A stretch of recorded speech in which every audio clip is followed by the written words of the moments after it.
Bismillahirrahmanirrahim. Assalamualaikum warahmatullahi wabarakatuh.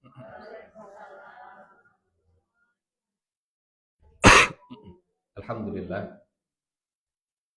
Alhamdulillahirabbil alamin. Wassalatu wassalamu ala asyrafil anbiya'i wal mursalin wa ala alihi wa ashabihi ajmain. Rabbi syrah li sadri wa yassir li amri wahlul 'uqdatam min lisani yafqahu qawli. Allahumma la sahla illa ma ja'altahu sahla wa anta taj'alul hazna idza syi'ta sahla. Allahumma la ilma lana illa ma 'allamtana innaka antal alimul hakim. Allahumma 'allimna ma yanfa'una wanfa'na bima 'allamtana wa zidna ilman wa amalan ya rabbal alamin. Amma ba'du. Faqala Allah ta'ala a'udzu billahi minasy syaithanir rajim. Wa 'allama Adama al-asma'a kullaha thumma 'aradahum 'alal malaikah faqala anbi'uni bi asma'i haula'i in kuntum shadiqin. Qalu subhanaka la 'ilma lana illa ma 'allamtana innaka antal 'alimul hakim. Qala ya Adamu anbi'hum bi asma'ihim falamma anba'ahum bi asma'ihim qala alam aqul lakum inni a'lamu ghaibas samawati wal ard wa a'lamu ma tubduna wa ma kuntum taktumun. Shadaqallahul adzim. Teramal Bapak Ibu sadayana. Sing sarehat terasnya.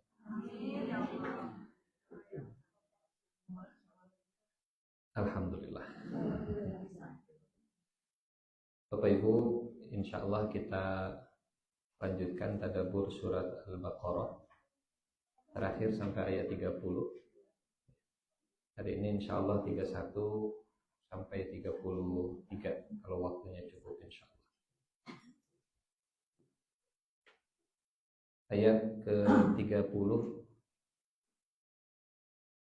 31, 32, 33 sampai ayat ke-38. Ini kisah Nabi Adam, kisah Hawa, kisah malaikat, dan kisah iblis. Kisah pertama dalam surat Al-Baqarah.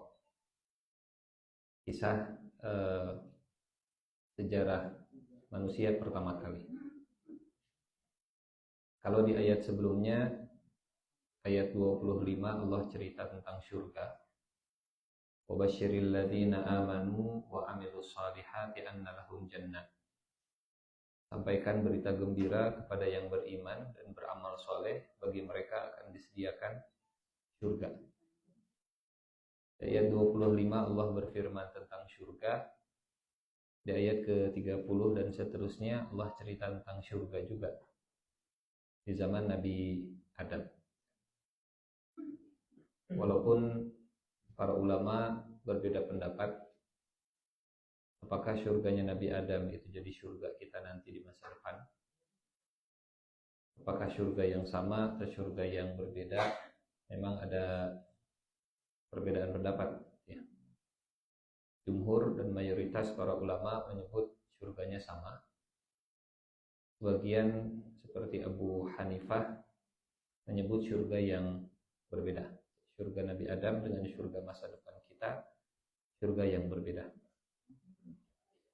Kalau di ayat 25 Allah berfirman tentang buah-buahan, makanan penghuni surga. Kullama ruziqu minha min thamaratir rizqa. Setiap mereka diberikan rizki buah-buahan di dalam surga, mereka berkata, ini dulu yang pernah diberikan kepada kami. Dalam kisah Nabi Adam, Allah berfirman tentang makanan atau pohon yang dilarang. Pohon yang dilarang. Kemudian di ayat 25 Allah berfirman tentang walahum fiha azwajum mutahharah. Di dalam surga ada istri-istri yang suci. Ada pasangan yang mutahharah. Di kisah Nabi Adam Allah cerita tentang Siti Hawa, azwajum mutahharah juga. Wahum fiha khalidun. Jadi ayat 25 seperti persiapan sebelum Allah menceritakan kisah surga di zaman Nabi Adam. Persiapan mentalnya tentang surga. Kemudian di ayat ke-30 saat Allah mengumumkan ke para malaikat di surga akan menjadikan seorang khalifah di muka bumi, para malaikat mereka bertanya. Dan perlu diingat bahwa Allah tidak sedang berdiskusi. Allah bukan sedang bertanya. Allah menginformasikan, bukan mengajak diskusi para malaikat. Kata para malaikat, ataj'alu fiha, apakah engkau ya Allah akan menjadikan seorang khalifah di bumi itu yang akan berbuat kerusakan dan menumpahkan darah, yasfik dan yufsid. Yufsid artinya merusak, yasfik artinya menumpahkan darah. Kata para malaikat, mengapa engkau akan menjadikan khalifah yang merusak dan menumpahkan darah?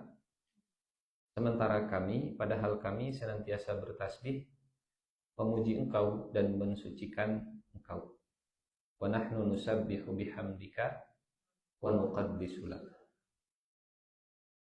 Sekilas kalimat malaikat ini seperti sombong, arogan, merendahkan.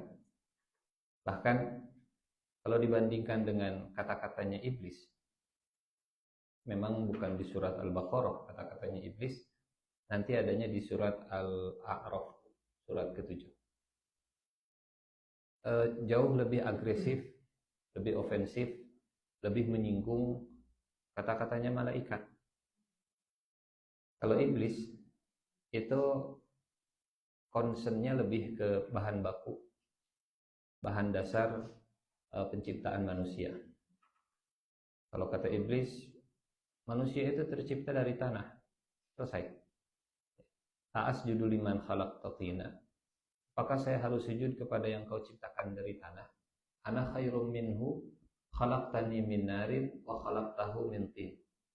Saya lebih baik daripada manusia karena engkau ciptakan saya dari api dan Adam dari tanah. Yang disorot, dimension, di fokusnya iblis itu lebih ke bahan baku. Sementara malaikat itu keperbuatan. Manusia itu akan merusak, manusia itu akan menumpahkan darah. Dan iblis nggak menyebut bahan bakunya. Sekilas lebih ofensif, lebih menyinggung malaikat. Ya. Engkau akan menciptakan seorang khalifah yang merusak dan membunuh, padahal kami, wa nahnu nusabbihu, padahal kami. Tapi kenapa malaikat tetap malaikat, sementara iblis jadi setan? Padahal mungkin nuansa pertanyaannya mirip-mirip dan sama, sekilas gitu ya. Malaikat tetap malaikat, sementara iblis berubah jadi syaitan. Dan nuansanya, nuansa di ayat ke-30, pertanyaan malaikat ini seperti meragukan keputusan Allah mengangkat Adam sebagai khalifah. Ataj'alu fiha may yufsidu fiha wa yasfikud dima wa nahnu nusabbihu bihamdika wa nuqaddisu lak. Kenapa yang jadi khalifahnya bukan malaikat? Kenapa yang jadi khalifahnya bukan yang sudah kredibel, track recordnya terjamin, terbukti, selalu mensucikan, selalu taat, selalu nurut, selalu memuji, dan seterusnya.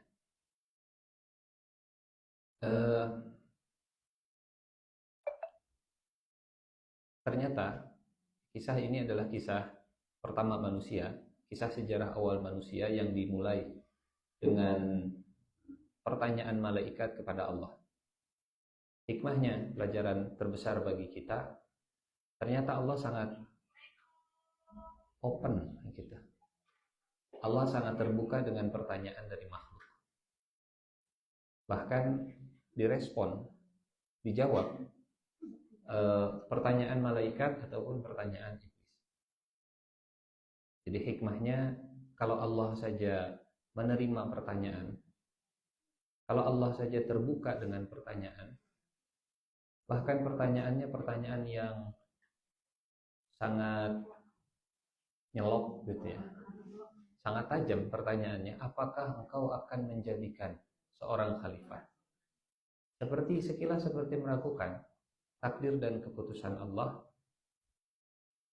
apalagi kita gitu ya, apalagi kita, sehingga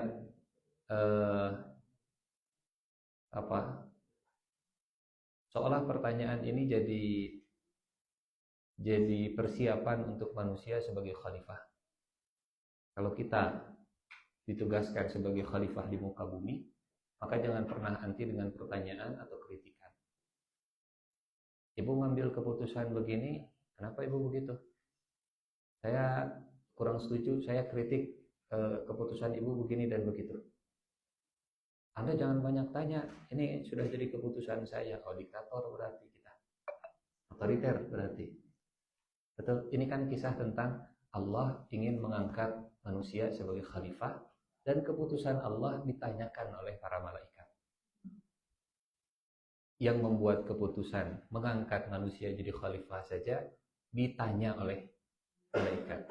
Maka manusia, kita, saat jadi khalifah di muka bumi, kalau kemudian ditanya, jawab saja. Tidak usah anti dengan pertanyaan, tidak usah anti dengan kritikan, gitu ya. Tidak usah anti dengan kalau ada pertanyaan tajam, dengarkan saja. Oh, Allah juga ditanya oleh malaikat dengan pertanyaan yang sangat tajam, luar biasa.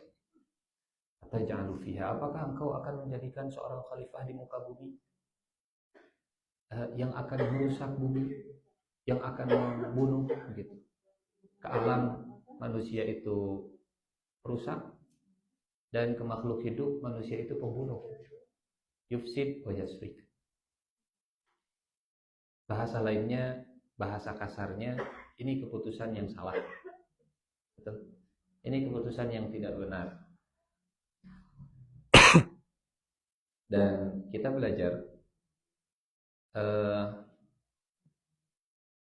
dari Nabi Muhammad Sallallahu Alaihi Wasallam sebagai seorang khalifah. Nabi Muhammad, para nabi itu khalifah. Bagaimana Nabi Adam juga khalifah di muka bumi.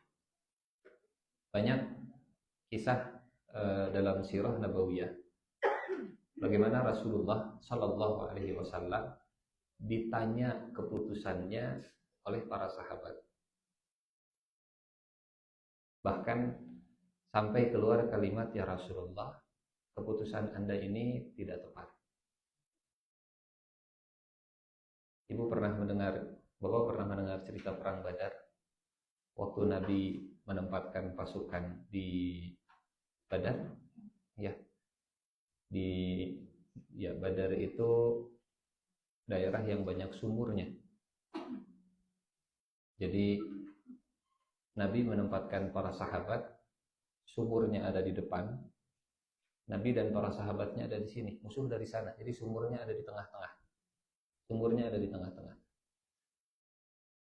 Salah seorang sahabat namanya Hubbab bin Mundir. Dan sejauh saya pelajari sirah nabawiyah, nama Hubbab bin Mundir itu cuma muncul di kisah perang Badar. Kata Hubab, ya Rasulullah, ahadza manzilun anzalaka Allah. Apakah tempat kami di sini? Apakah menempatkan pasukan di sini wahyu sehingga kami tutup mulut sami'na wa ata'na? Atau ini bagian dari strategi perang yang boleh kami kasih masukan? Kalau wahyu nurut, tapi kalau pendapat strategi kami pengen ngasih masukan. Kata Nabi, tidak ada wahyu yang turun. Ini hanya strategi penempatan SDM saja. Kata Hubab, ya Rasulullah, boleh saya ngasih masukan? Kata Nabi, silahkan. Kata Hubab, ya Rasulullah, inna hadza laisa bimanzil. Ini bukan tempat yang tepat menempatkan pasukan. Salah ya Rasulullah, kasarnya begitu. Tapi sebelum bilang salah teh, naruh heula wahyu atau bukan. Karena kalau wahyu mungkin ada ilmu, ada hikmah yang hanya Allah yang tahu. Kalau wahyu mah sami'na wa ata'na. Ya Rasulullah, inna hadza laisa bimanzil. Ini bukan tempat yang tepat untuk menempatkan pasukan. Kata Nabi, lalu bagaimana pendapatmu wahai Hubab? Kata Hubab, ya Rasulullah, pindahkan seluruh pasukan ke depan sumur, biar sumur ada di belakang. Supaya pasukan logistik kalau mereka membutuhkan air, kalau mau ngasih minum, itu terlindung dengan pasukan yang ada di depannya. Logis ya? Logis. Ya, supaya bagian logistik mereka nggak takut dengan peluru nyasar, panah nyasar, tombak nyasar. Biar di belakang, biar ada barikade penjaga yang di belakang tenang. Kata Nabi, laqad asyarta birra'i. Anda sudah ngasih pendapat yang baik. Ayo kita pindahkan 300 orang ke depan. Bayangkan kalau kita jadi Hubab bin Munzir yang pendapatnya didengarkan Nabi, yang 300 orang dipindahkan oleh Nabi karena pendapat kita. Kira-kira bagaimana perasaan kita dan ikatan emosionalnya dengan pasukan ini akan seperti apa? Yang jelas Hubab bin Munzir tidak menepuk dada kemudian bikin status. Ini karena pendapat saya. Mamang gitu. Jadi ada beberapa kisah, ada banyak kisah dalam hidup Rasulullah Shallallahu Alaihi Wasallam, di mana beliau juga diberi masukan. Jadi hikmah dari ayat ke-30 menjadi khalifah, jangan anti dengan kritikan, jangan anti dengan pertanyaan. Ditanya sama anak, ditanya sama menantu, ustadz ditanya sama jamaah, kita jadi CEO ditanya sama karyawan, staff, CEO gitu ya. Ibu jadi gubernur, jangan anti dengan pertanyaan dari masyarakat. Ibu jadi pejabat, jadi alat, jadi pimpinan, jangan menutup telinga. Sudah, pokoknya kalian dengarkan saja, ikuti apa kata saya. Allah saja begitu ya.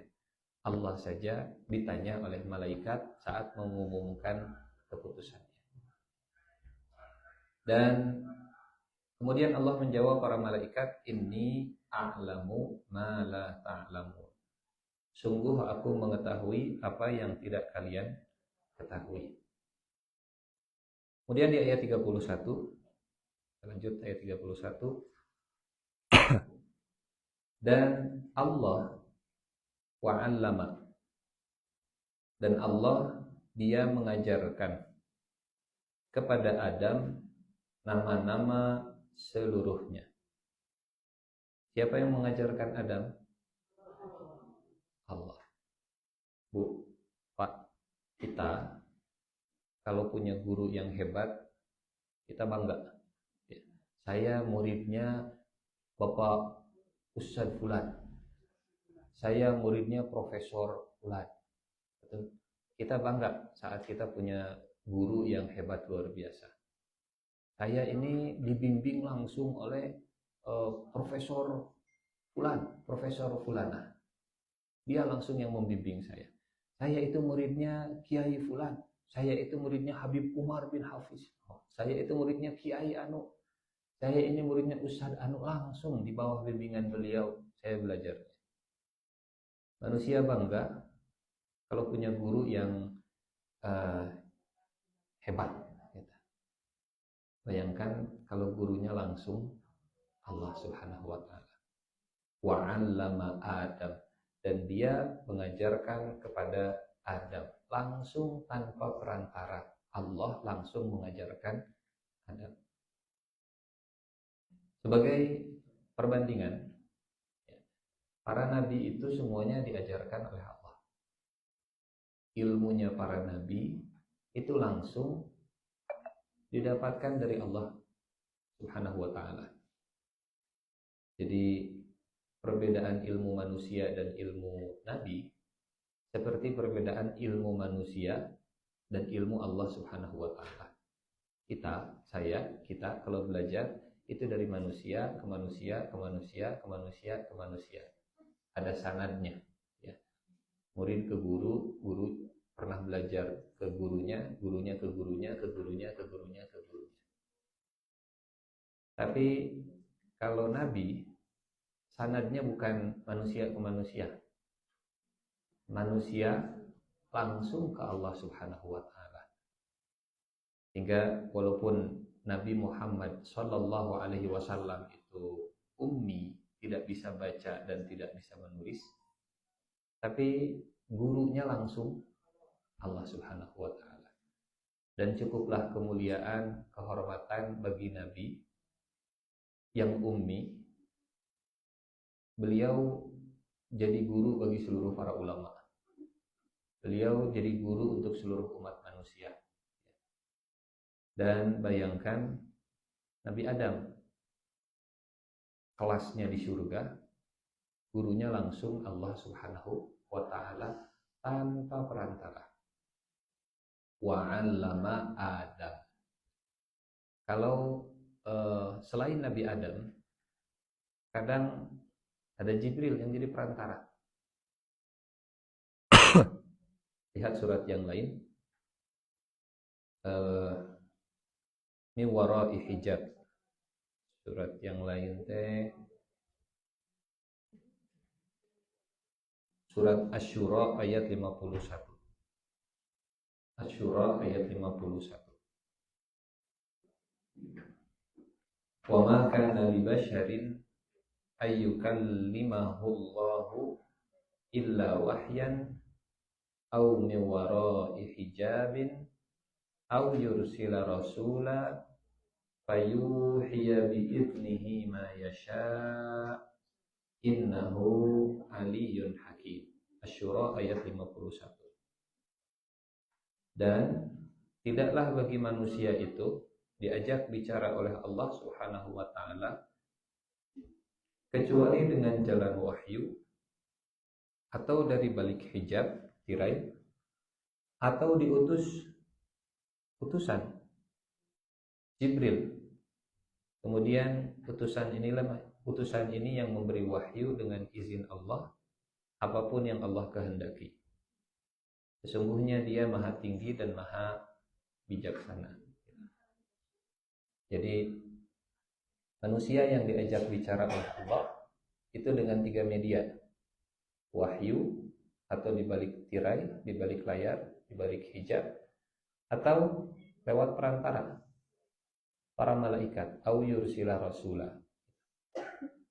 Bayangkan langsung Allah yang mengajarkan Nabi Adam, wa 'allama Adamal asma'a kullaha.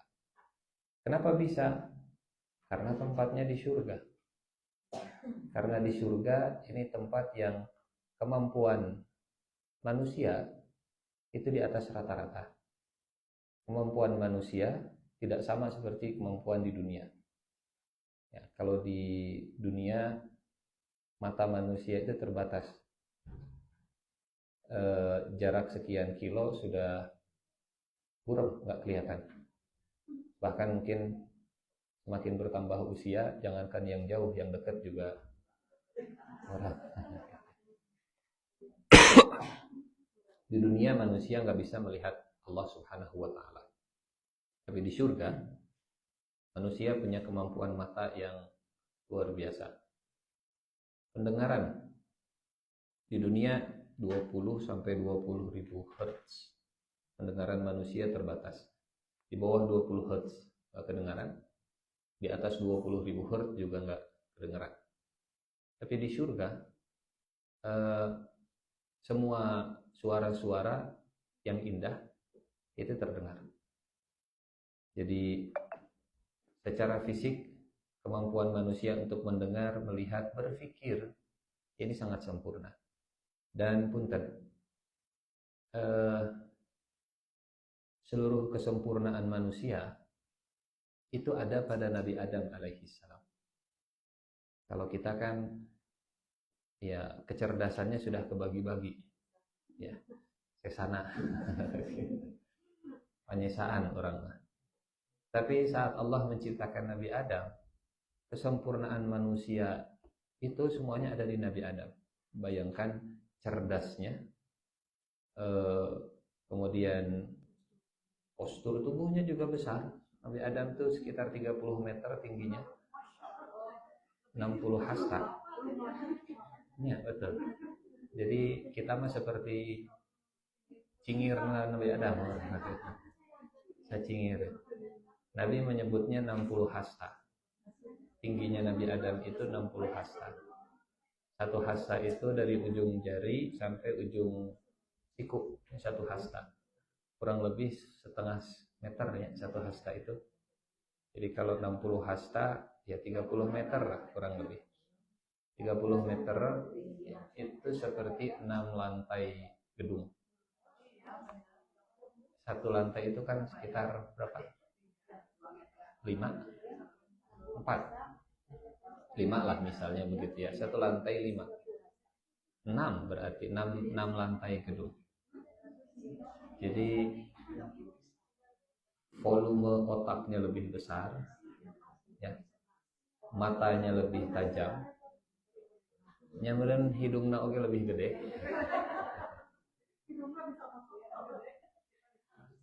Kasedot ibu, cakatai.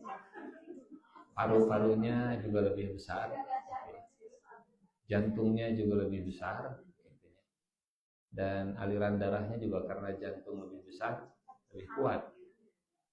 Saya pernah lihat jantungnya ikan paus, gede sekali, dan ikan pausnya paus biru. Ikan paus itu sekali berdetak, duk, kencang. Lo pernah lihat paru-parunya kuda? Gede luar biasa, paru-parunya kuda, sehingga kuda kan larinya kencang dan nggak capek, karena paru-parunya besar. Itu baru kuda. Bayangkan Nabi Adam. Sebesar apa paru-parunya, sebesar apa jantungnya, sebesar apa perutnya juga. Makannya mah sampai banyak. Dicapek tuh sampai ngangan. Betul. Karena perutnya lebih besar, sehingga makanan di surga juga semuanya bisa makan. Nabi cerita, manusia itu kalau masuk surga akan dikembalikan bentuknya seperti Nabi Adam.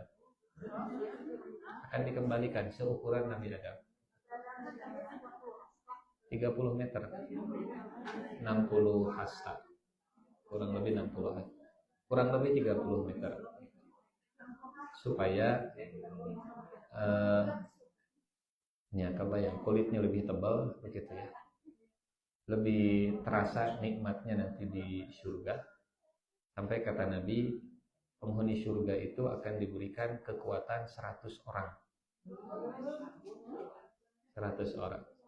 Jadi lamun bapak-bapak punya 70 bidadari teh aman. Sikana aya sesa 30 deui. Dan kemampuan makannya juga besar. Bayangkan kalau masuk surga tapi perutnya perut dunia. Atas hancin. Atas. Tapi karena perutnya lebih besar, kemampuan makannya juga lebih besar, jadi makannya juga banyak dan kering. sajolang.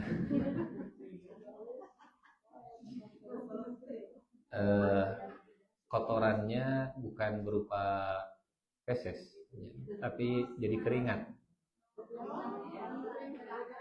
Dan keringat penghuni surga wangi. Jadi makannya lebih kuat, makannya lebih banyak. Kalaupun ada pengeluarannya itu jadi keringat, sengit deh. Ini Nabi Adam di surga. Manusia kita insya Allah masuk surga juga semua. Amin ya rabbal alamin. Karena ya, kita berprasangka baik, Allah sudah mengumpulkan kita di taman surga, majelis ilmu. Mudah-mudahan Allah juga mengumpulkan kita nanti di surga. Baik, tadi sedang cerita apa, Bu? Wa 'allama Adamal asma. Allah yang langsung mengajarkan Nabi Adam. Otaknya lebih besar, kecerdasannya juga luar biasa. Karena ya semua kesempurnaan manusia itu ada di Nabi Adam. Pangkasepna, panggagahna, pang segala-galana, pangjangkungna. Nah, nanti setelah Nabi Adam turun ke bumi punya anak, kebagi-bagi dah potensi nate. Anak, cucu, cicit, yang gawareng, uduk-uduk, dan seterusnya. Mau orang mah bagian penyesaan. Sama dedek nah hunkul. Hanya sekian persen dari kecerdasan Nabi Adam yang pernah Allah berikan. Jadi punten, kalau Nabi Muhammad saja manusia sempurna begitu luar biasa, gitu ya. Kamu Nabi Adam, apalagi Nabi Adam. Wa 'allama Adamal asma. Dan Allah mengajarkan kepada Adam.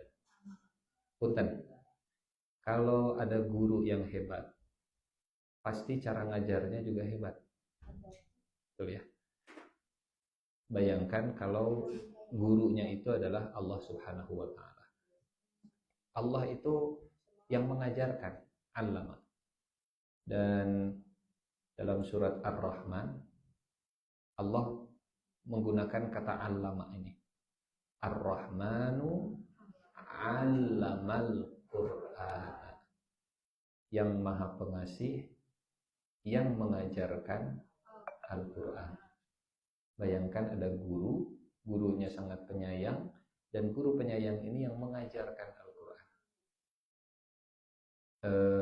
Muridnya, punten saya ceritain ya, dulu saya bukan termasuk orang yang senang sejarah. Saya nggak suka sejarah. Dulu saya sukanya matematika, karena lebih eksak, lebih pasti. Sejarah mah kudu ngapalkeun tanggal, kudu ngapalkeun bosan lah. Pokoknya kalau guru sejarah masuk ke kelas, kemudian mulai ngajar, dari mulutnya itu seperti keluar gas tidur. Jadi bismillahirrahmanirrahim, anak-anak, hari ini kita akan belajar sejarah kemerdekaan. Tapi setelah ketemu dosen dari Mesir, beliau cerita sirah nabawiyah itu seperti kita jadi sahabat Nabi. Pinter menggambarkan suasana. Tiga orang tuh nonton film. Sejak saat itu saya suka sejarah. Sejarahnya dimulai dari sirah. Karena gurulah yang membuat saya jadi suka pelajarannya. Betul? Kadang faktor guru itu luar biasa. Cara mengajarnya betul. Ada anak yang mungkin nggak suka dengan matematika, tapi karena gurunya luar biasa, geningan sesimpel semudah itu. Gara-gara gurunya, saya suka dengan ilmunya. Berawal dari seorang guru, saya jadi suka belajar sirah nabawiyah. Baheula mah lamun maca buku sejarah, apal-apal, nggak masuk-masuk. Disuruh baca buku kalah jadi bantal. Tapi setelah ketemu guru, oh gitu sirah nabawiyah teh, oh gitu cerita hidup Nabi teh. Pas baca buku jadi nyambung, oh iya. Jadi suka.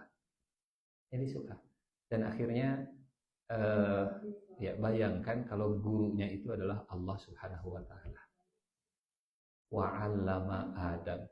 Secinta apa Nabi Adam kepada ilmu, saat yang jadi gurunya adalah Allah Subhanahu wa taala. Dan ilmu apa yang diajarkan oleh Allah ke Nabi Adam? Al-asma'a kullah. Saya cek di tafsir, al-asma ini memang tafsirnya ada banyak. Ada yang menafsirkan yang diajarkan Allah kepada Nabi Adam, itu makna yang pertama, al-asma adalah nama-nama asmaul husna. Ada mufassir, ulama tafsir yang memaknai al-asma adalah asmaul husna. Allah mengajarkan kepada Nabi Adam semua nama-nama Allah Subhanahu wa taala. Kita kenalnya ada 99. Tapi asmaul husna itu lebih dari 99. Dalam satu doa yang diajarkan Nabi, ada doa begini, Allahumma inni as'aluka bikulli ismin huwalaka. Ya Allah, aku memohon kepadamu dengan semua nama yang kau miliki. Sammaita bihi nafsaka, nama yang kau berikan kepada dirimu sendiri. Aw 'allamtahu ahadan min khalqika, nama yang kau ajarkan kepada hambamu. Au anzaltahu fi kitabika, nama yang kau turunkan di dalam kitabmu. Awis ta'farta bihi fi ilmil ghaibi indaka, nama yang kau simpan berada di sisimu. Nama yang kau berikan kepada dirimu, nama yang kau ajarkan kepada hambamu, nama yang kau turunkan dalam kitabmu, nama yang kau simpan di sisimu. Apa permintaannya? Permintaannya, jadikanlah Al-Quran sebagai taman di dalam dada kami. Anta ja'alal Qur'anal azima rabi'a qulubina. Jadikanlah Al-Quran pengusir kesedihan kami. Wajala'a ahzanina. Jadikanlah Al-Quran penghilang semua kegelisahan kami. Wadhahaba humumina. Jadikanlah Al-Quran sebagai cahaya di dalam dada kami. Wa nura sudurina. Jadi permintaannya ada 4 dengan Asmaul Husna yang tadi disebutkan dengan 4 sifat. Nah, 99 Asmaul Husna yang kita hafal dari mulai Ar-Rahman, Ar-Rahim, Al-Malik, Al-Qudus, Al-Salam, dan seterusnya begitu. Yang 99 itu mengumpulkan dari ayat-ayat Al-Quran dan hadis.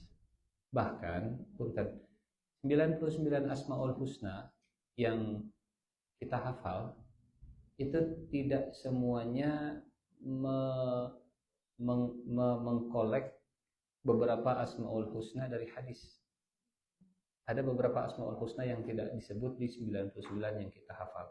Intinya begini, supaya lebih fokus ke surat Al-Baqarah ya. Jadi apa yang diajarkan Allah ke Nabi Adam? 1 Asmaul Husna.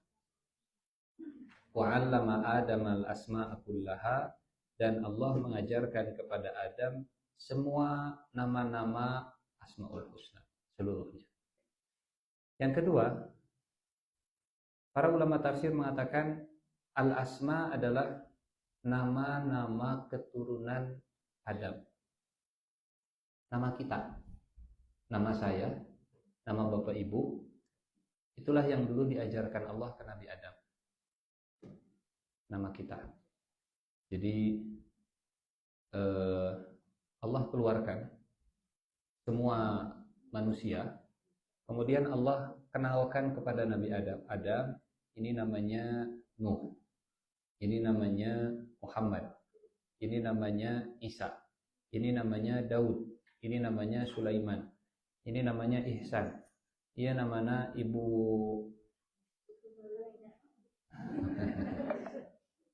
ini Asma ya. Jadi Nabi Adam sudah kenal dengan semua cucu dan cicitnya saat Allah mengajarkan di surga. Kebayang cerdasnya Nabi Adam yang mengetahui semua nama. Ibu punya Facebook? Nggak dipakai. Hafal semua nama-nama teman di Facebook. Maksimal teman di Facebook berapa orang? Paling 5.000. Sementara yang 5.000 saja nggak semuanya kita hafal. Jangankan hafal, kenal ge buah henteu. Saha itu saha itu saha itu. Apalagi hafal. Sementara saat Allah mengajarkan Nabi Adam, ya, Nabi Adam dikenalkan dengan semua nama keturunannya. Kalau yang pertama apa tadi? Nabi Adam dikenalkan dengan semua asmaul husnanya. Kalau yang kedua, Nabi Adam dikenalkan dengan semua nama keturunan-keturunannya. Dan saya secara pribadi cenderung ke pendapat ini. Kenapa? Karena kalau kita lanjutkan ayatnya, Allah berfirman, "Tsumma aradhahum 'alal malaikati faqala ambi'uni bi asma'i haula." Dalam bahasa Arab, hum itu artinya mereka. Mereka itu digunakan untuk manusia, bukan untuk sesuatu yang sifatnya abstrak atau benda. Ya, ini terlepas dari perbedaan pendapat para ulama tafsir, maka bebas ibu mau ngambil pendapat asma itu maksudnya asmaul husna, atau asma itu maksudnya asma nama-nama keturunan Nabi Adam. Ada satu riwayat dari Nabi, saat Nabi Adam melihat Nabi Daud, kata Nabi Adam, ini lucu, yang terjemahkan mana? Manusia itu berbentuk ruh dulu, berbentuk cahaya. Cahaya Nabi Daud itu bersinar lebih terang. Kemudian Nabi Adam bertanya, siapa dia? Dia Daud. Berapa umurnya? Umurnya saya lupa berapa begitu. Kata Nabi Adam, berikan umur saya ke Daud 40 tahun. Karena umurnya pendek kan, 60 tahun gitu, sekitar 60 tahun. Kasihlah 40 pendek pisan.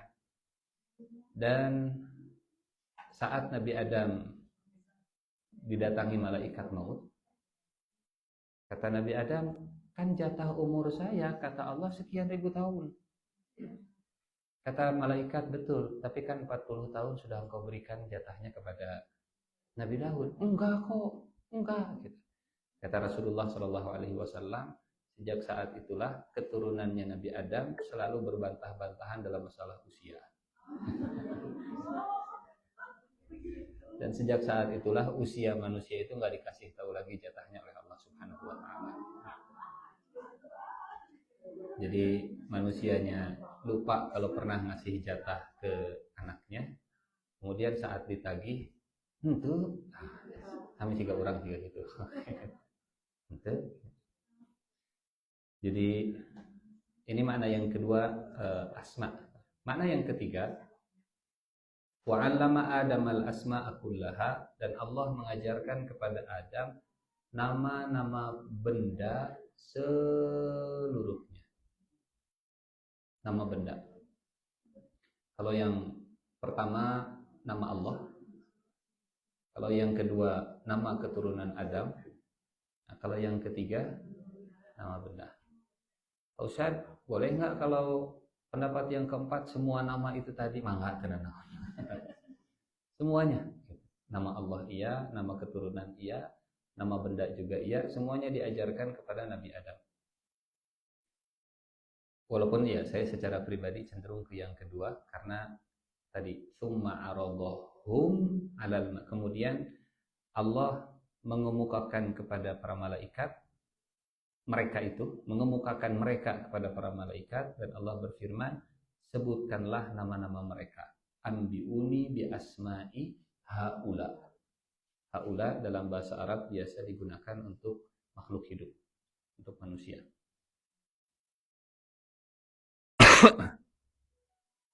Kalaupun mau ngambil pendapat semuanya, ibu kawayangnya, Asmaul Husna Nabi Adam itu tahu, nama cucunya Nabi Adam itu tahu, dan nama-nama benda Nabi Adam tahu semua. Sebesar apa otaknya, secerdas apa kapasitas kemampuan Nabi Adam dalam mencerna semua ilmu Allah Subhanahu wa Ta'ala. Karena yang mengajarkannya juga yang maha mengetahui segala-galanya. eh, wa 'allama Adam al-asma'a kullaha. Tsumma, kemudian dalam bahasa Arab kemudian itu eh, urutan yang berjarak lama. Kalau cepat fa, kalau lama tsumma. Kalau waktunya singkat biasanya fa dalam bahasa Arab. Kalau waktunya panjang tsumma. Jadi apa artinya? Nabi Adam ketika belajar itu butuh waktu lama. Dari mana kita menyimpulkan? Dari kata tsumma. Karena memang untuk belajar butuh waktu, butuh proses. Yang tidak butuh proses itu cuma Allah. Manusia, ya, manusia bisa sampai alim itu karena ada prosesnya. Ada proses belajar, ada proses transfer ilmu, ada proses menyerap, ada proses memahami. Itu manusia. Dari yang sebelumnya bodoh jadi alim, ada waktu, ada summanya. Kalau Allah taunya tanpa proses. Ini bedanya ilmu Allah dengan ilmu manusia. Ilmu Allah tanpa belajar, tanpa proses, ilmu manusia dengan proses. Dan prosesnya panjang. Tsumma aradahum 'alal malaikah. Kemudian Allah Subhanahu wa taala memamerkan mereka, menunjukkan mereka kepada para malaikat. Dipamerkan, dipresentasikan oleh Allah kepada para malaikat, dipampang kepada para malaikat fa. Nah, kalau sekarang fa. Kalau fa itu tandanya cepat, kalau tsumma lama.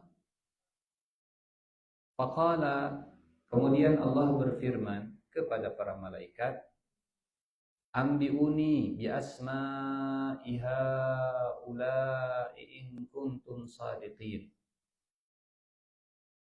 Hai para malaikat, sebutkanlah kepadaku nama-nama itu, nama-nama mereka itu, nama-nama benda itu, ya terserah ya, mau memaknai namanya nama apa. Sebutkanlah kepadaku nama-nama mereka itu jika kalian memang benar-benar orang-orang yang benar, jika kalian termasuk dalam golongan yang shadiqin. Ambiuni bi asma'i haula'i in kuntum shadiqin. Bapak Ibu yang saya muliakan, ayat 31 ini tentang ilmu dan kejujuran. Makin jujur, makin shadiq, makin banyak ilmu yang Allah berikan. Ambiuni bi asma'i haula'i in kuntum shadiqin. Kejujuran itu yang membuat kita dapat ilmu. Kejujuran itu yang membuat kita diberikan keluasan ilmu oleh Allah Subhanahu wa taala. Hingga pertanyaan atau perkataan firman Allah kepada para malaikat adalah in kuntum shadiqin. Jika kalian memang shadiq, maka sebutkan nama-nama benda ini. Sebutkan nama-nama makhluk ini. In kuntum shadiqin. Ya, kejujuran dalam thalabul ilmi yang membuat kita mendapatkan manfaat, keluasan, keberkahan dari sebuah ilmu. Makin jujur, makin banyak ilmu yang kita dapatkan. Makin benar, makin serius, makin sungguh-sungguh, makin banyak juga ilmu yang kita dapatkan. Faqala ambiuni. Punten. Allah menggunakan kalimat anbiuni. Ya, dalam bahasa Arab ini dari kata naba. Naba itu artinya berita besar. Naba itu berita besar. Kalau Allah mau bisa begini. Faqala zkuruni bi asma'i haula. Uzkuruni, sebutkan.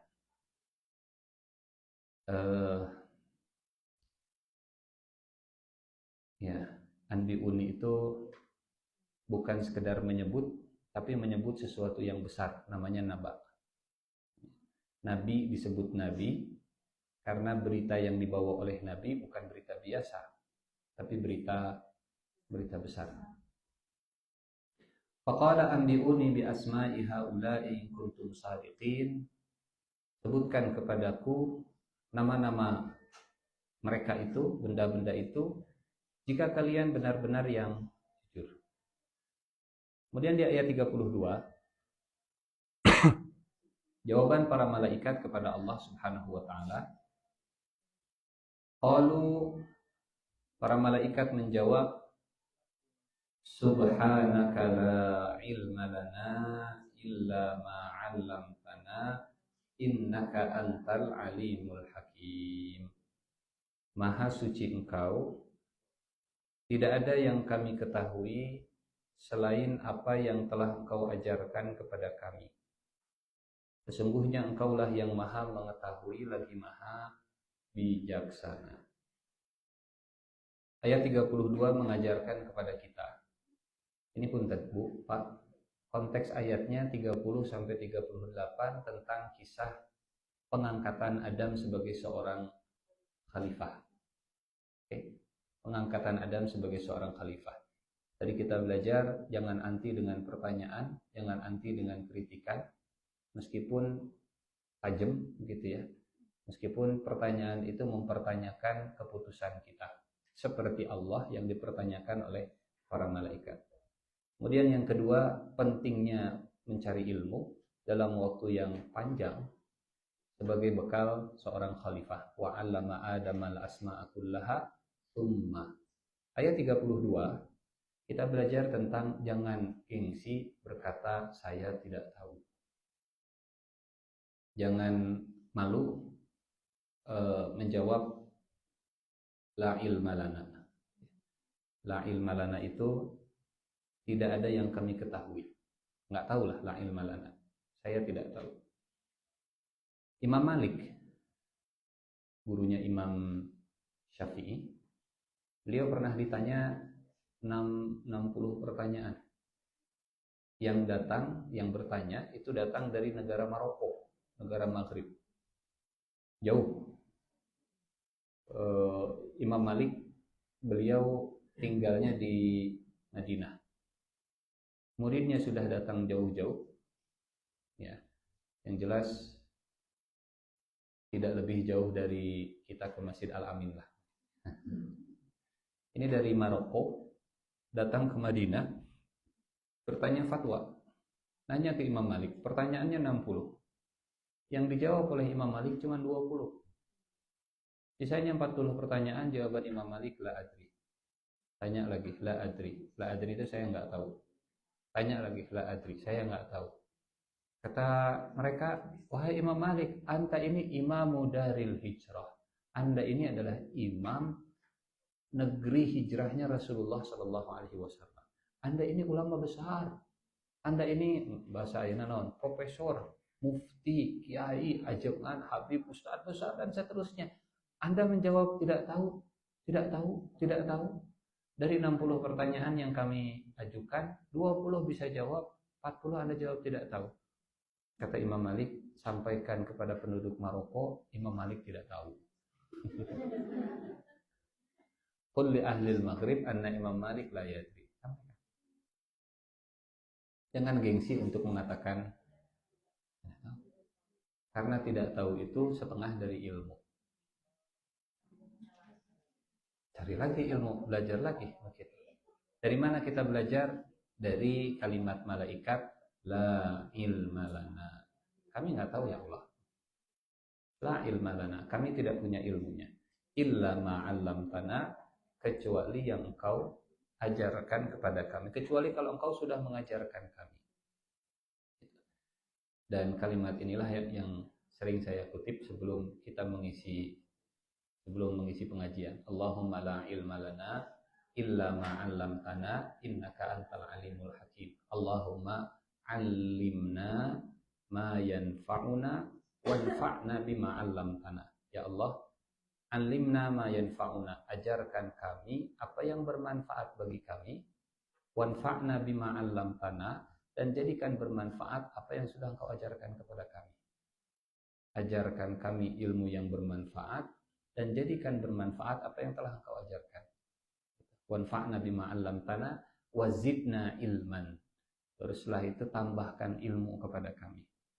Yang paling penting dari ilmu itu dua, manfaatnya dan banyaknya. Karena kalau banyaknya tanpa manfaat juga sayang gitu. Sayang waktu, mubazir karena sudah mencari ilmu yang enggak jadi manfaat. Nomor satu manfaatnya, nomor dua banyaknya. Kata para malaikat, subhanak, maha suci Engkau ya Allah. Dan kalimat maha suci diucapkan oleh para malaikat karena malaikat mereka senantiasa nusabbihu bihamdika wa nuqaddisu lak. Subhanak, maha suci Engkau.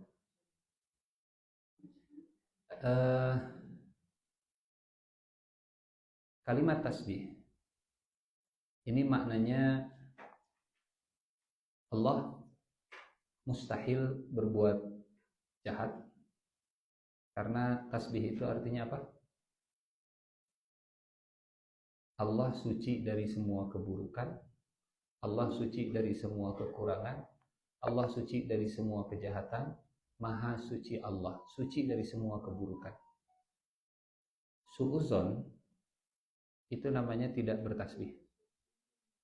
Orang yang su'uzon ke Allah berarti dia sedang tidak bertasbih ke Allah. Walaupun di mulutnya mengucapkan subhanallah, tapi kalau pikirannya berprasangka buruk ke Allah, sedang tidak bertasbih sebenarnya. Jadi punten, Bapak Ibu, tasbih itu ada tasbih mulut, ada tasbih pikiran, ada tasbih perasaan. Kalau tasbih di mulut gampang, beo juga bisa. Subhanallah, subhanallah, subhanallah, gampang. Tapi yang paling berat itu adalah bertasbih di hati dan di pikiran, di perasaan dan di pikiran. Kita berpikir bahwa Allah selalu baik. Walaupun, nah ini nurada hese-nya, walaupun saya sedang mengalami keburukan, tapi saya yakin Allah sedang menyiapkan kebaikan. Takdir saya teh, ya Allah ini takdir buruk ya teh. Anak kita lagi sakit, suami kita bangkrut perusahaannya, kemudian mertua marah-marah wae, tetangga jahat begitu. Kemudian cicilan jangan kabayar. Tapi masih subhanallah, Allah bager. Maha suci Allah dari semua kejahatan, eta yang disebut dengan tasbih yang sesungguhnya teh. Kalau di mulut mah gampang subhanallah, subhanallah, subhanallah, banallah, banallah, banallah, banallah. Banallah, banallah, banallah, banallah, banallah. Bakatku ngebutna jadi banallah, banallah, banallah, banallah, banallah, banallah, banallah, banallah. Di mulut gampang kita bertasbih. Tapi ini nih, pikiran yang bertasbih dan hati yang bertasbih. Mustahil Allah menakdirkan keburukan untuk manusia. Subhanallah, subhanallah. Mustahil Allah ingin merendahkan kita. Mustahil Allah menakdirkan kejahatan kepada makhluknya. Subhanallah. Nah, para malaikat saat mereka mengucapkan subhanak la ilma lana illa ma 'allamtana, para malaikat menjauhkan semua keburukan tentang Allah. Ya. Mustahil Allah sedang merendahkan kita, kami dan seterusnya. Subhanak. La ilma lana illa ma 'allamtana, tidak ada ilmu bagi kami kecuali yang Engkau ajarkan bagi kami. Innaka antal alimul hakim. Sesungguhnya Engkau Maha mengetahui lagi Maha bijaksana. Kalimat ini, Asmaul Husna ini, Asmaul Husna yang berkaitan dengan Nabi Adam sebagai seorang khalifah, Al-Alim dan Al-Hakim. Ada orang yang alim tapi kurang hakim. Ilmunya banyak tapi kurang bijaksana. Ya, bijaksana bijak sini, kurang. Kadang kesana bijak, kesini mah enggak. Bijak lah. Ada orang yang bijak tapi bodoh.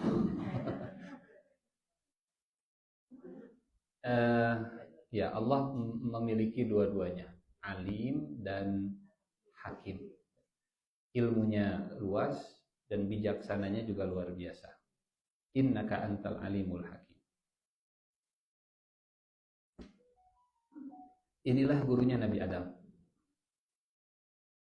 Gurunya Nabi Adam, dari semua asmaul husna, dari asmaul husna yang kita hafal, Allah menyebut dua asmaul husna dalam konteks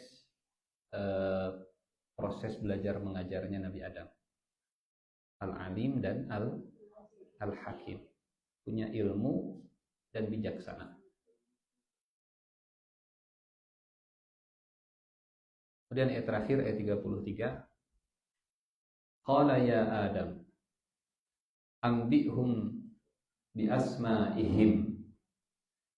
Allah berfirman kepada Nabi Adam, wahai Adam, beritahukan kepada mereka, sampaikan berita kepada mereka. Lihat pilihan redaksinya, Allah tidak menggunakan alimhum bi asma'ihim. Sebelumnya Allah allama Adamal asma. Allah mengajarkan kepada Adam nama-nama. Tapi Nabi Adam ke para malaikat, perintahnya adalah ambihum bi asma'ihim. Cukup kabarkan kepada mereka. Cukup kasih. Bukan kasih tahu, karena kalau kasih tahu ma'allama yu'allimu gitu ya. Bapak Ibu, pilihan kata dalam Al-Quran itu sangat presisi. Apa bedanya allama dengan anba'a? Kalau allama mengajarkan, kalau anba'a memberi kabar, menerangkan berita besar, ngasih tahu berita besar. Bedanya antara guru dengan mubalig lah. Kalau mubalig mah yang ngasih tahu pokoknya apa, ngasih kabar. Tapi kalau guru itu bukan sekedar transfer knowledge, tapi ada sesuatu yang ditransfer oleh seorang guru gitu ya. Bukan sekedar anba'a tapi allama. Beda ini. Pilihan katanya sangat presisi. Kalau Nabi Adam ke malaikat cukup anbihum, bukan alimhum. Kalau guru itu harus memastikan muridnya betul-betul paham, mengerti, menguasai. Lamun belet diulangi deui, lamun can ngarti diulangi lagi. Kadang dievaluasi begitu. Sok dia ujian, jawab pertanyaan ini. Oh, can ngarti diher. Hernya istilahna teh. Di remedial. Diher baheula mah istilah. Di remedial begitu. Remedial masih jelek juga, di remedial lagi, diulangi lagi, dipastikan kalau muridnya itu betul-betul menguasai. Itu namanya allama yu'allim. Tapi kalau anba'a yunbi'u, pokoknya mah ngasih kabar apa sih? Rek paham, rek itu kemadinya lah. Pokoknya mah ieu namana Nuh, ieu namana Idris, ieu namana Isa, ini namanya Musa, ini namanya Ibrahim, ieu teh taplak meja, ieu teh gelas, ieu teh ibu bade emut bade henteu kumadinya lah. Itu namanya anba'ayun. Kalau allama yu'allimu, emut keneh ieu naon? Henteu Pak Ustaz hilap deui. Gelas. Naon Bu? Gelas. Ieu hilap deui Pak Ustaz, taplak. Nanti pertemuan berikutnya naros deui. Bu, ieu terang naon? Hilap deui, taplak. Itu namanya allama. Kalau anba'a, kemadinya lah. Yang penting sudah ngasih informasi.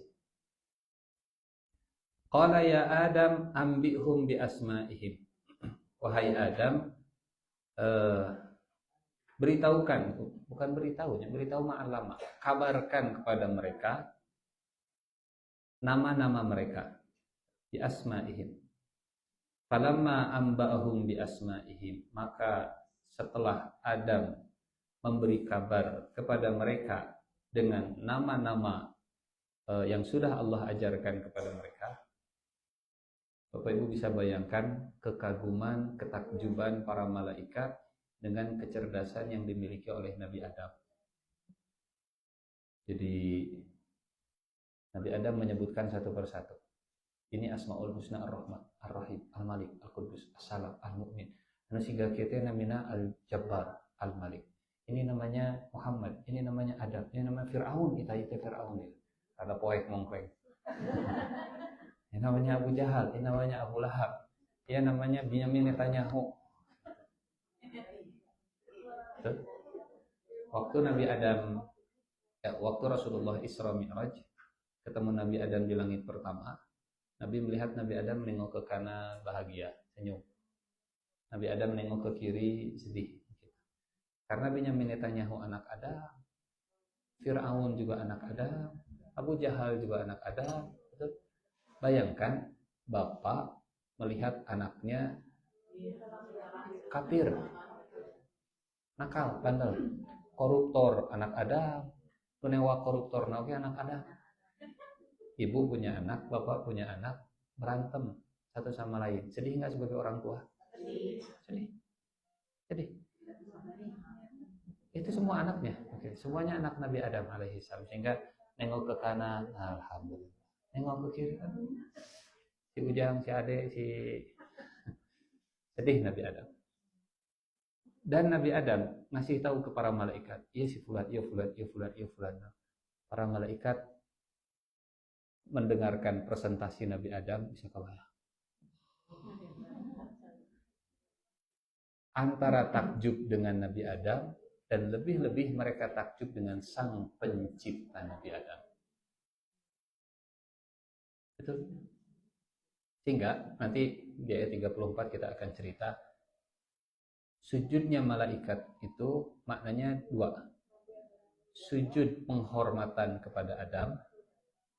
Makna yang kedua, sujud karena penciptaan Nabi Adam. Nanti di ayat 34 kita bahas, sekarang masih 33. Falamma amba'ahum bi asma'ihim, maka ketika Nabi Adam memberitakan kepada mereka semua nama-nama yang sudah Allah ajarkan, Allah kemudian berfirman. Ini karena apa? Ya, Allah yang jadi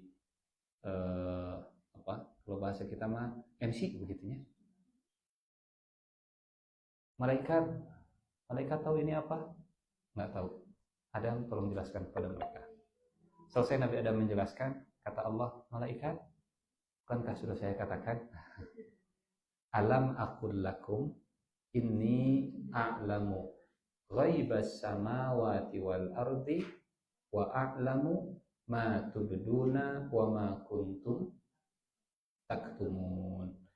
Bukankah sudah aku katakan kepada kalian bahwa sesungguhnya aku mengetahui rahasia langit dan bumi, ghaibas samawati wal ard wa a'lamu ma tubduna wa ma kuntum taktumun. Dan aku mengetahui apa yang kalian tampakkan dan apa yang kalian sembunyikan, apa yang kalian rahasiakan. Al-Alim Al-Hakim. Bu, Pak, ayat 32 ujungnya tentang Al-Alim dan Al-Hakim. Ayat 33 ujungnya tentang Inni a'lamu ghaibas samawati wal ardi wa a'lamu ma tubduna wa ma kuntum taktumun. Di ayat 33 Allah menjelaskan kepada para malaikat tentang keluasan ilmu Allah. Kalau dibagi jadi dua. Allah mengulang dua kali, a'lamu wa a'lamu. Betul? Inni a'lamu ghaibas samawati wal ard wa a'lamu ma tubduna wa ma kuntum taktumun. Kalau kita mau bagi ilmu Allah terbagi jadi dua. Satu, ilmu langit dan bumi. A'lamu ghaibas samawati wal ard. Allah tahu semua rahasia langit dan bumi. Bagian yang kedua, Allah tahu apa yang kalian tampakkan dan apa yang kalian sembunyikan. Insyaallah. Jadi seolah isi pikiran dan isi perasaan makhluk hidup itu setara dengan rahasia langit dan bumi. A'lamu wa a'lamu. A'lamu ghaibas samawati wal ard. 7 lapis bumi, 7 lapis langit dan bumi, Allah tahu semuanya. Dan juga Allah tahu apa yang kalian sembunyikan dan apa yang kalian tampakkan. Seolah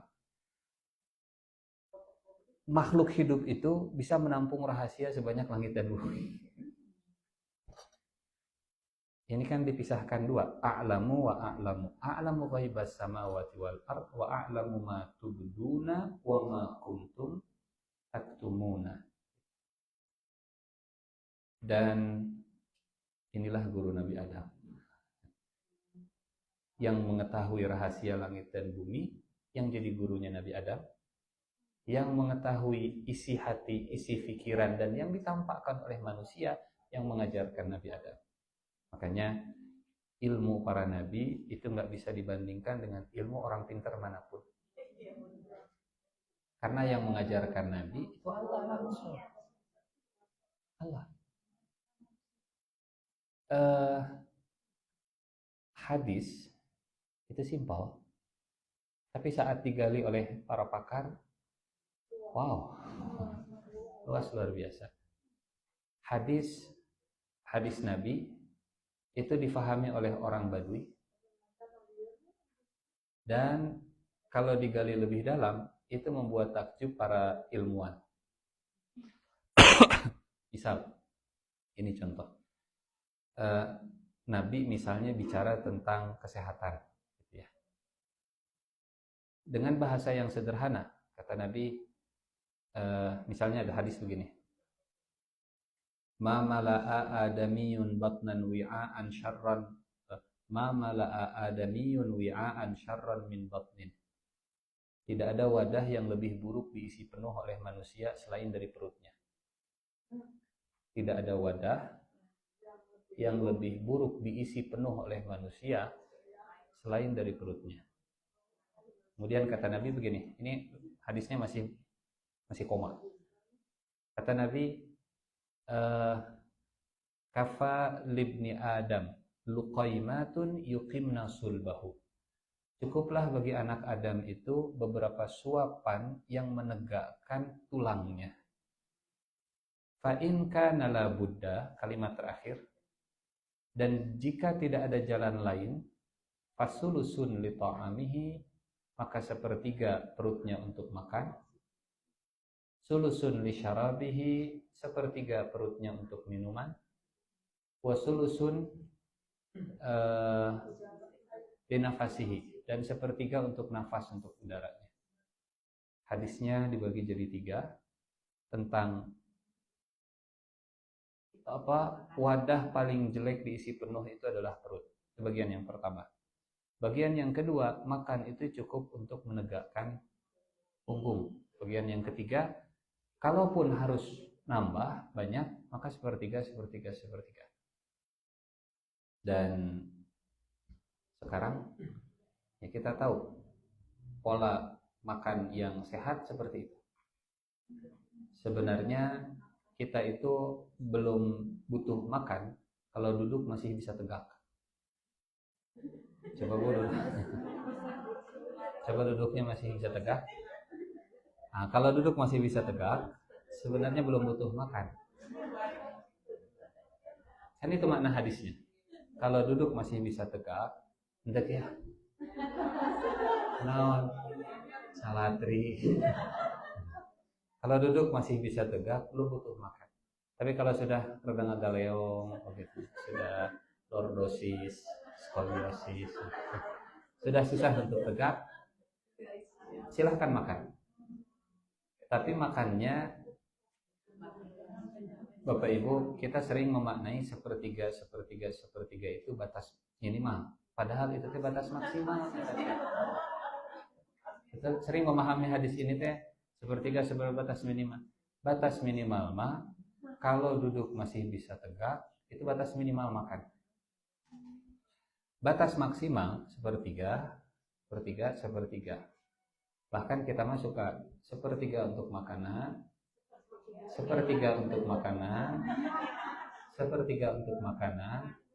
air mengalir di sela-sela makanan, udara mah kumaha Allah masih bisa nafas alhamdulillah, namun tentunya innalillah.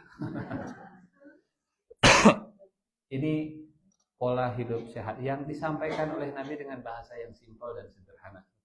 Siapa yang mengajarkan Rasulullah ilmu kesehatan, pola makan yang luar biasa?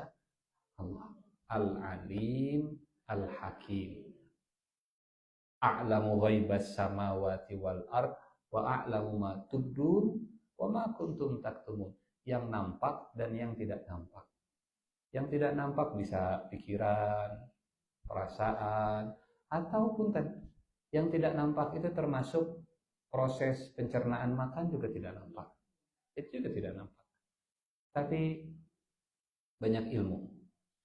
Hingga Imam Ibnul Qayyim Al-Jauziyah, beliau bikin buku judulnya Zadul Ma'ad, bekal pulang kalau diterjemahkan. Dan salah satu bab dalam Zadul Ma'ad ada namanya Tibbun Nabawi, pengobatan kenabian, mengumpulkan hadis-hadis Nabi tentang masalah kesehatan. Jadi Islam agama yang paripurna dan sempurna karena yang mengajarkan Nabi adalah Al-Alim Al-Hakim, yang mengetahui semuanya. Ini ayat 33, 31, 32, 33 kita cukupkan sampai sini. Insya Allah lanjut di pertemuan berikutnya, kisah sujudnya para malaikat kepada Nabi Adam setelah mereka dikasih tahu nama-nama benda. Wallahu a'lam bishawab. Mangga, silakan.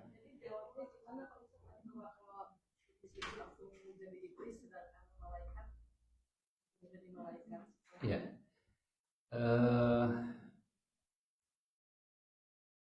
Yang jadi masalah bukan apa pertanyaannya. Yang jadi masalah adalah bagaimana mengajukan pertanyaannya, attitude-nya. Jadi kita bahas insya Allah di surat Al-A'raf. Panjang kenehnya Al-A'raf. Al-Baqarah bicara tamat. Jadi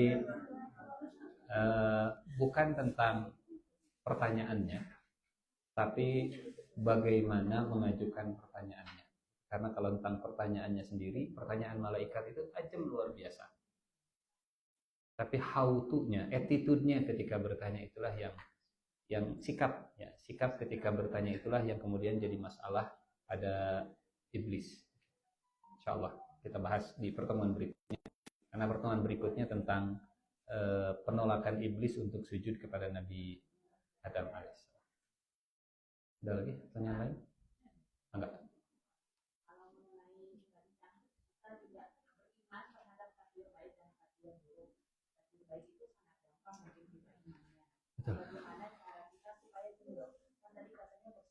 Betul. Kepada Allah, ya kan tidak bertakbir.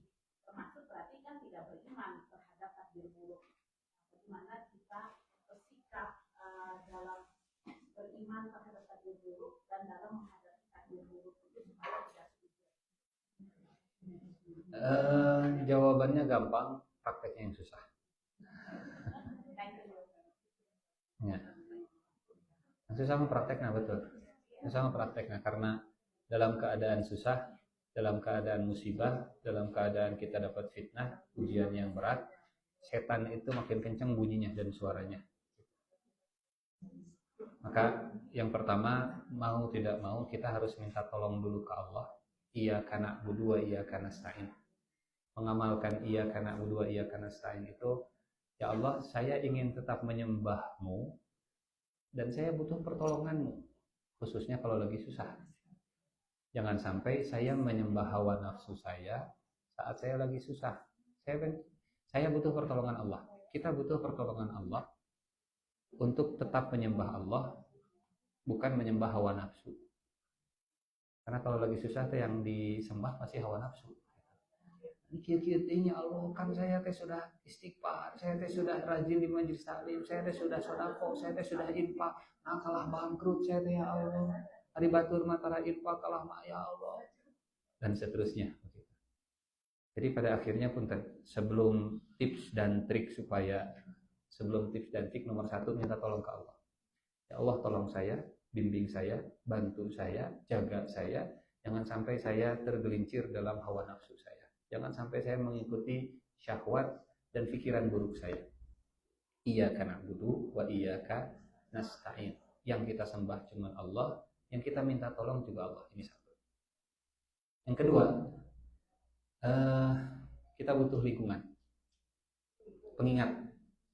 Kalau lagi susah dan kita nggak ada yang mengingatkan, nggak ada yang menguatkan, nggak ada yang menyabarkan, setan itu lebih senang dengan kesendirian. Sebagaimana serigala pasti akan mengejar domba yang terpisah dari kawanannya. Tawasau bis sobri. Kenapa tawasau? Saling. Kadang saya yang lemah, saya yang diingatkan. Kadang saya yang menguatkan, karena mungkin saya lagi tidak diuji. Suami dan istri, tolong diingatkan. Kalau bapak lagi dapat musibah dan ujian, tolong kuatkan. Tolong sabarkan. Dan rumah getong tersinggung kalau nanti bapak kuatkan begitunya sing sabar bapak teu ngarasakeun apa namina oge tawasul. Hari tawasul mah saling menguatkan, karena setan pasti akan mengincar kita saat sendirian. Dan kalau lagi musibah, lagi susah sendirian, paling gampang diincarnya. Para sahabat mereka sering datang ke Rasulullah, ya Rasulullah izni, tolong kasih saya nasihat ya Rasulullah, tolong kuatkan saya ya Rasulullah, karena saya lagi diuji masalah yang berat.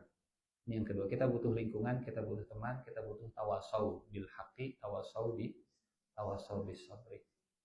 Yang ketiga, ya ini mah lebih ke tipsnya. Banyak membaca, atau kenapa di dalam Al-Quran Allah banyak cerita, banyak kisah, dan kisahnya kisah-kisah orang susah. Karena kalau kita tahu yang susah bukan cuma kita suka terhibur. Oh ternyata yang punya masalah rumah tangga bukan cuma saya, batur oge. Kenapa dalam Al-Quran ada kisah Nabi Nuh yang dihina oleh kaumnya, diejek, ada kisah Nabi Ibrahim yang sampai dibakar, ada kisah Nabi Yusuf yang banyak masalahnya. Kenapa kisah itu Allah ceritakan ke Nabi Muhammad? Muat kan? Supaya Nabi Muhammad tidak merasa kan saya hungkul siga kieu teh. Henteu batur oge siga kitu ngalaman. Oh alhamdulillah. Kita kalau tahu orang lain susah. Bukan hanya terhibur lah gitu. Kita suka ngerasa oh ternyata saya nggak sendirian. Jadi akhirnya ya dongeng. Ada suami yang suka nyimpan foto istrinya di dompet. Pas ditanya, kenapa nyimpan foto istri di dompet? Supaya kalau saya punya masalah yang besar, saya buka dompet, saya punya masalah yang lebih besar. Jadi akhirnya, nah, masalah ini tidak lebih besar dari masalah yang ada di dompet.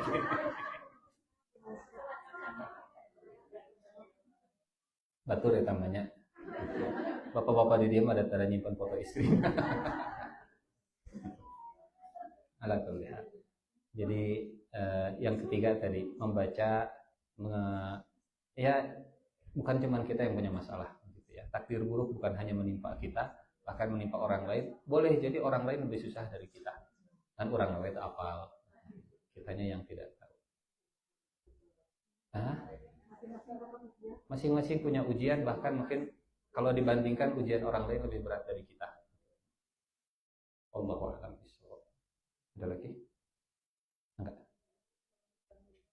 Waalaikumsalam.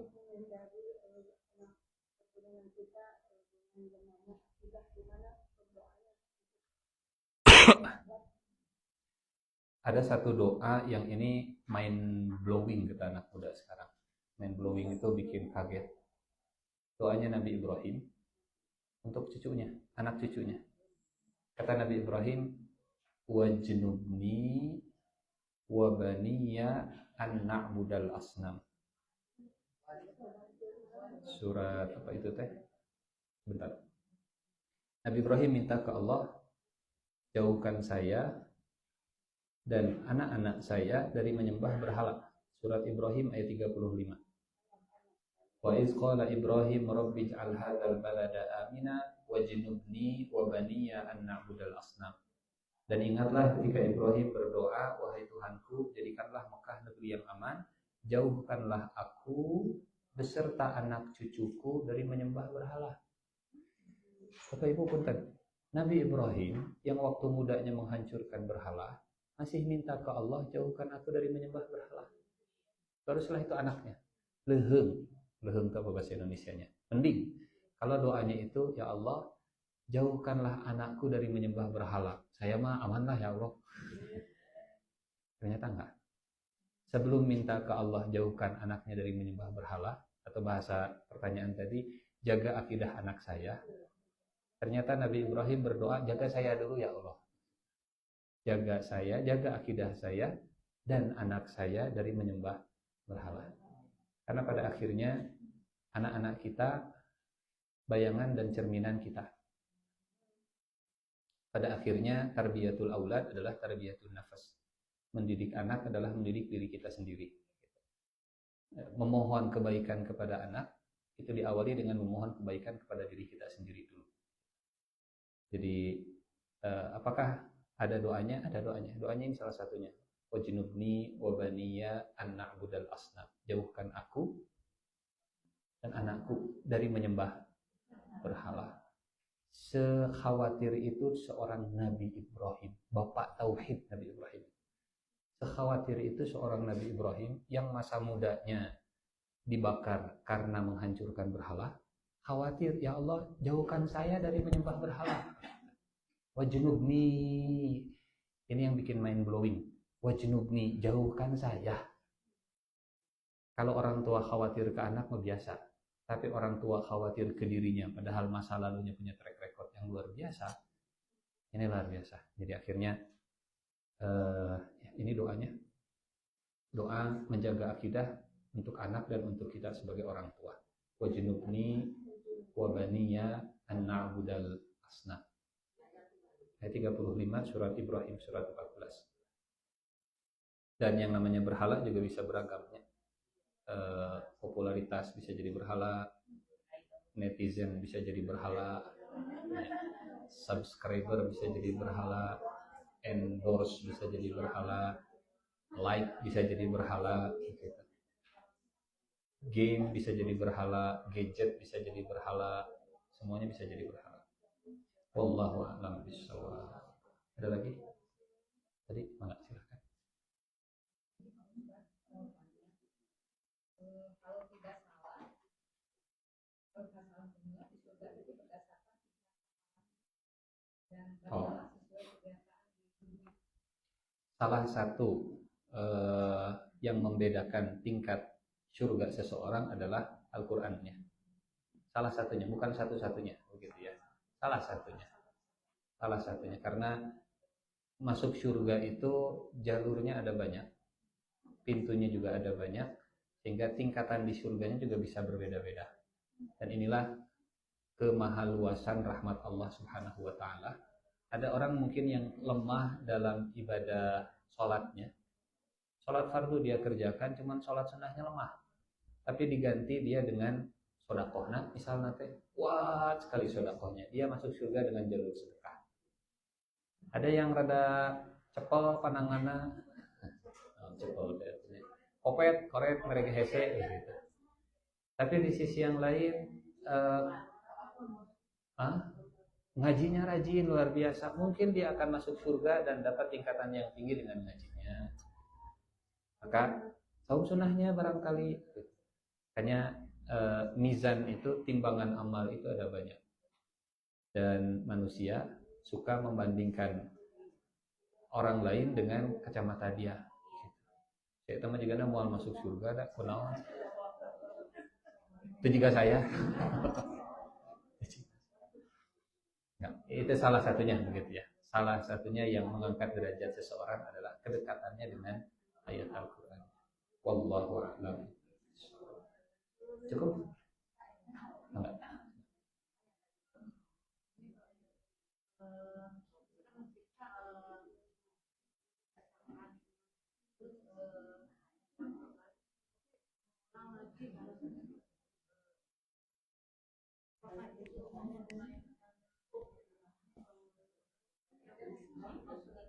Siap.